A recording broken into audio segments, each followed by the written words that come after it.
Do you know why when you walk into Chicken Republic in Abuja, Lagos, Enugu, any city, and you buy their jollof rice, it tastes the same. Like you can't differentiate between the jollof rice in Abuja and the jollof rice in Lagos. They taste the same. Like it's the same thing. Even their chicken is the same. Do you know why? It's because they have a process. They have a way of making that jollof rice taste the same every single time. Like they get the same result every single time. Or did you think that they cook the jollof rice in one place? Like maybe Lagos people come and dish from there, Abuja people come and dish from there, Enugu people come and dish from there. No, they don't. They cook this jollof rice in the different branches. If they can have like 5 branches in Abuja, and in those 5 branches, they cook jollof rice in those 5 branches. And the jollof rice in those 5 branches tastes exactly the same. It is a process. They have a process. They have something that they use, like a written guide of how to make that jollof rice taste like that. So that when you taste Chicken Republic jollof rice anywhere, even if you didn't know that the rice is coming from Chicken Republic, if you taste it, you would know. It will feel like it, because their jollof rice is different. It's different it's different from any jollof rice that you've ever tasted. That is what makes Chicken Republic unique. They built a process, they built a system over time that this is how we want our jollof rice to taste. And they wrote the process down so that every branch has that same process. Every branch uses that same process. So you're not tasting Chicken Republic Lagos or Chicken Republic Abuja, you're tasting Chicken Republic. That's the feeling. That is what you get. Chicken Republic every single time. It's not about where it is. They have a process, written down process that gives them the same result every single time.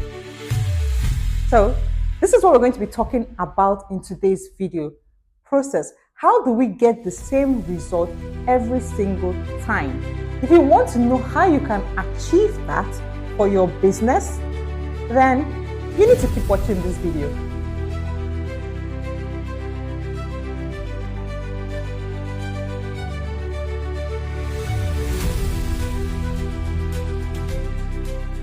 Hi everyone, welcome back to another episode of Strategy Sunday. So last week we talked about SOP, and I said that SOP is is a collection of process, system, policy, and procedures. And I said that we're going to be breaking them down for each of the Sundays going forward till we exhaust all of them. So first, we're going to be talking about process. What is a process? How do we come up with different processes for our business, and why do we need processes for our business? So let's dive in. Okay, first, what is a process? I'm sure you're wondering, what is this thing called process? I know I've defined it in our previous video, but I'm going to say it again so that we can take note of it. Again, a process is a sequence of steps that produce the same result every single time. So think of it like your recipe. When you want to cook a ogbono soup, you have a recipe and you want your ogbono soup to taste the same every single time. So you have your recipe written down, and the recipe is what is going to guide you to make your ogbono soup taste the same way every single time. So you're not having some days is watery and some days it's not, has too much pepper, or some days it has, is salty, things like that. So that is what your process does for you. It's a step-by-step way of doing something every single time, and you are going to get the same result every single time. Now, this does not mean that when you've written down your process, let's say your step-by-step way of doing something, you can't change it, you can't adjust it. You write them down so that you can actually try them out and see which one works and which doesn't work.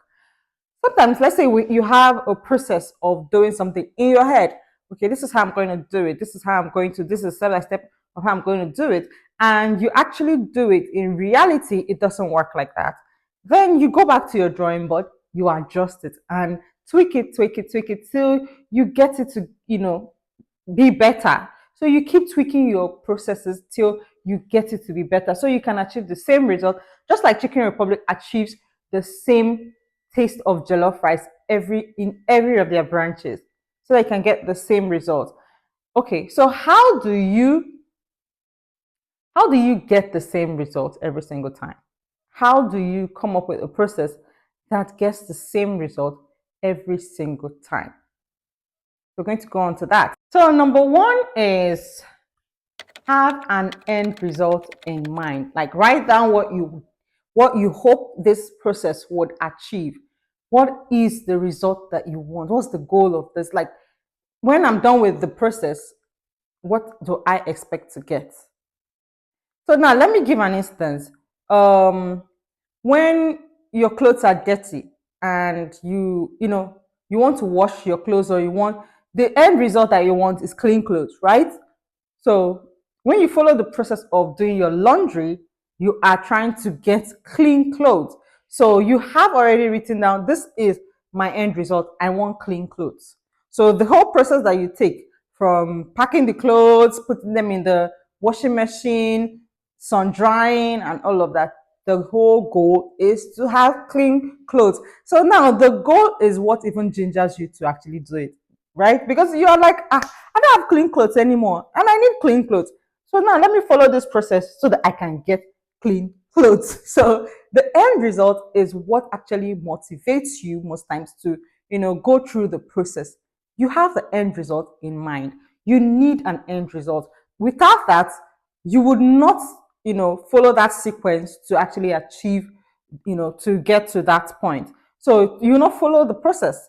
So you need an end result in mind so that you can follow the process duly.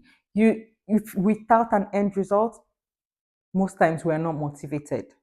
So first, write your end result. End result is very important. You need to know what you are going to achieve when you follow this process. Now, number two, map the steps from start to finish.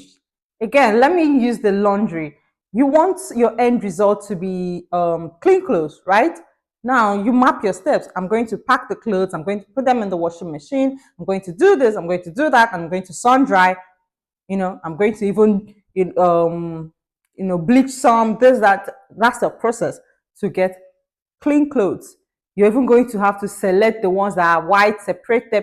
That is the process to get to your end result. So you map out the process. You map out your steps, how you're going to actually achieve that end result. So, and make sure to keep it simple. Now, let me give an instance for business, because maybe I'm using dry cleaning too much. So let's come back to business. Let's say the end result is, let's say for payment.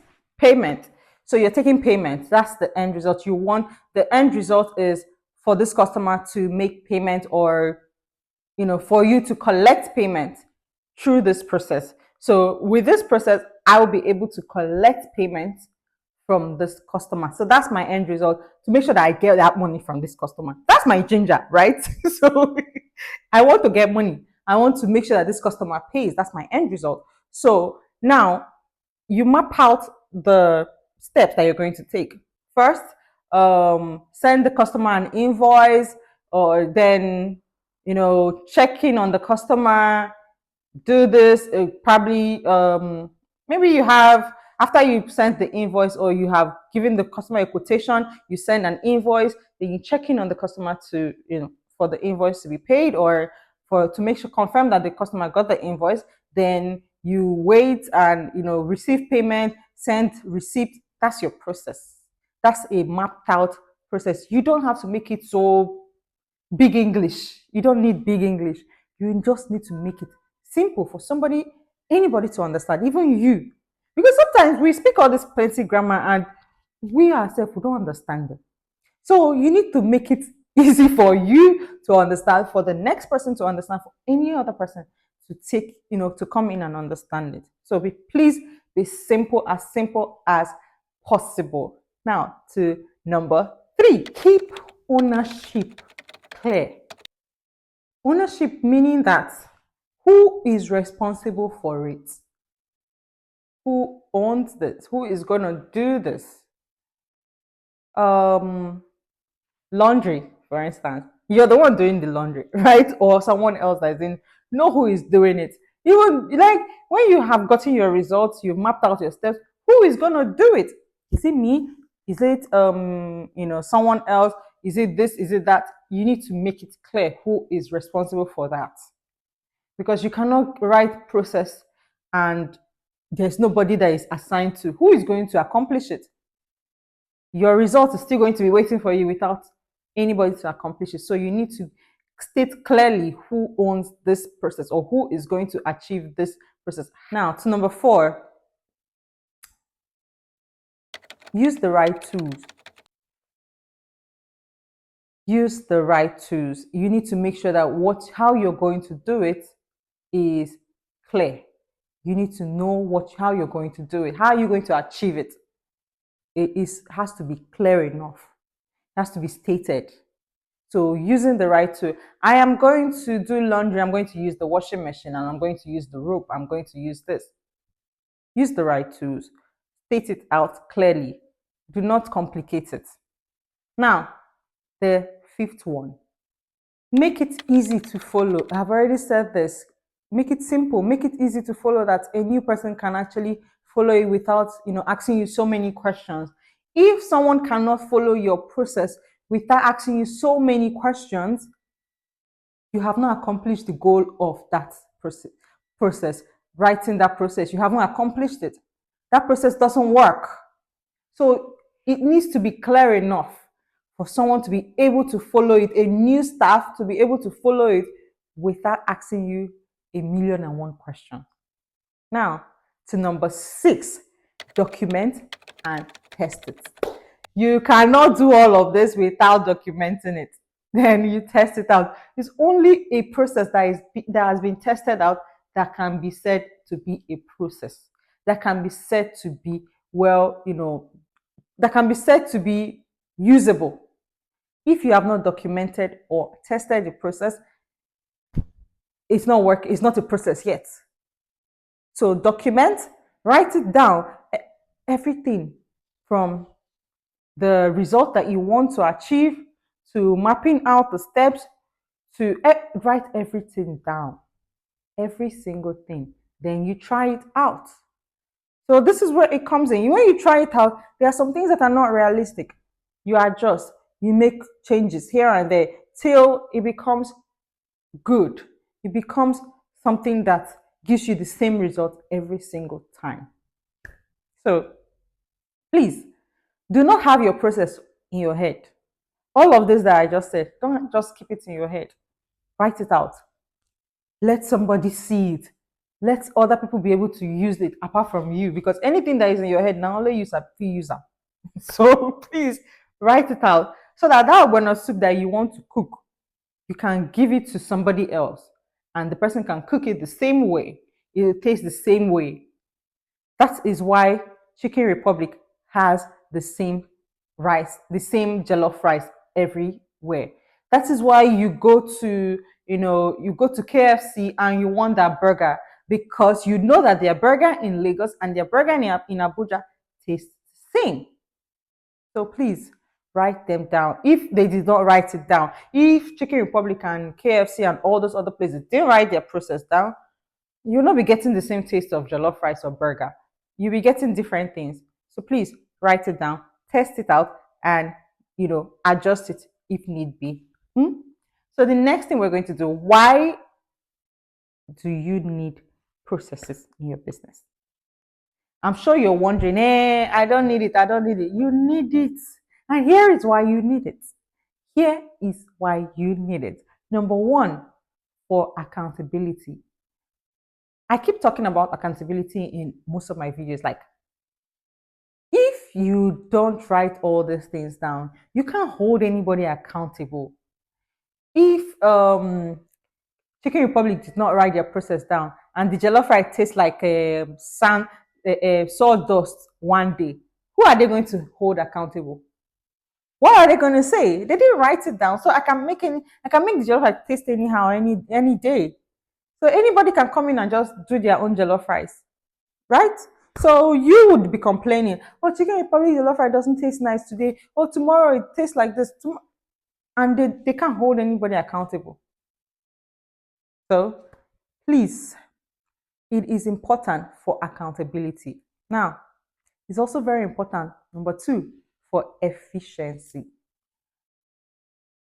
You are not going to be running around doing everything and, you know, wasting all your time. Do Working on vibes, it removes that, oh, today you do this differently, tomorrow you do it another way, and waste of time. It improves efficiency. It makes things easier to do. It makes things more, result oriented. You get the same result. So, and when you have a process written down, you don't waste time when things come up. You know how you're going to do it. So you're not going to be wasting time. You're going to be more effective. You're going to be more efficient in whatever you're doing. So that's number two. Number three, consistency. KFC rice. Sorry. Chicken Republic rice. It tastes the same everywhere. Consistency. You get the same result every single time. I am saying this, consistency. So that is a very, very important reason why you should write your processes down for consistency. Now, number four, customer trust. You know why you are going to Chicken Republic, because you trust that their jollof rice is going to taste the same every single time. Yes, you trust that their jollof rice is going to taste the same every single time. So they have built trust. They have shown you that we can't fail you. We have everything written down, so we can't fail you. You're not surprised. You know what to expect. You know what to expect. Every time you go to KFC and Chicken Republic, you know the burger, you know what their burger will taste like. You know what to expect. They have built trust. So it helps you build trust with your customers. Now, number five, scalability. Again, the goal is to scale, right? Mm-hmm. So if you're not wasting time chasing things or working with vibes, you can scale. Things are written down. You can hand it over to delegates. Now you can delegate, so you can actually do the things that matter, so you can scale. So it helps you delegate so you can scale. When you are able to, write these things down and pass it on to someone else, you have more time to come up with your strategies, do other things that, it's going to help your business function better. So please write your processes down. Make sure that everything is written down. Test it out and adjust till you get it right, so that you can be like KFC. So, yes. So, here's our assignment for the week. Pick one task in your business and write the step-by-step process down. Write everything down. How are you going to accomplish it? Because if you don't have your process written down, just like a recipe, if you don't have it written down, you're just doing guesswork. There's no repeatable thing. Your results are not going to be the same every single time. And you can't scale. You're not going to be ready for growth. So please pick one task, or different tasks. Write all of everything that you do in your business. Take this week and write them down and map out the step by step, process that you're going to use to achieve each of them, so you can be ready for growth. So, what's one process in your business that you think that you need to write down, like you haven't written down? Drop it in the comment section. Don't forget to like, share, and subscribe so we can keep building intentionally with clarity. Until next Sunday, bye.